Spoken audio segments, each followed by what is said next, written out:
കർണാടകയിൽ നിന്ന് വന്ന വാർത്ത. RTC ബസ്സിൽ യാത്ര ചെയ്യുകയായിരുന്ന സ്ത്രീക്ക് ദാരുണാന്ത്യം.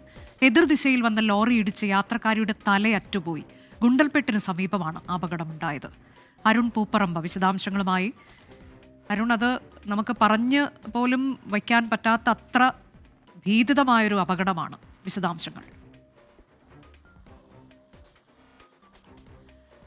അനുജ, കർണാടകയിലെ ഗുണ്ടൽപേട്ടിന് സമീപം ഇന്ന് ഉച്ചയ്ക്ക് 2:30 ഈ ദാരുണമായ അപകടമുണ്ടായത്.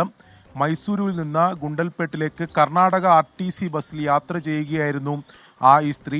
അതിനിടെ ഈ ഗുണ്ടൽപേട്ട് എത്തുന്നതിന് തൊട്ട് മുമ്പാണ് ഛർദ്ദിക്കുന്നതിന് വേണ്ടി തല പുറത്തേക്കിട്ടത്.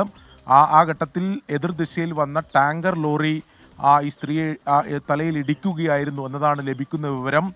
തൽക്ഷണം തന്നെ മരണം സംഭവിച്ചു. അതിലും ദാരുണമായി പറയപ്പെടുന്നത് ഈ സ്ത്രീയുടെ തലയും ഉടലും വേർപെട്ടു പോയി.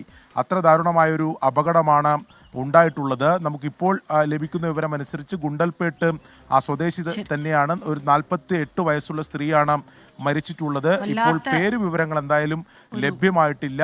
തുടർ നടപടികൾ പോലീസ് സ്വീകരിച്ചു വരികയാണ്.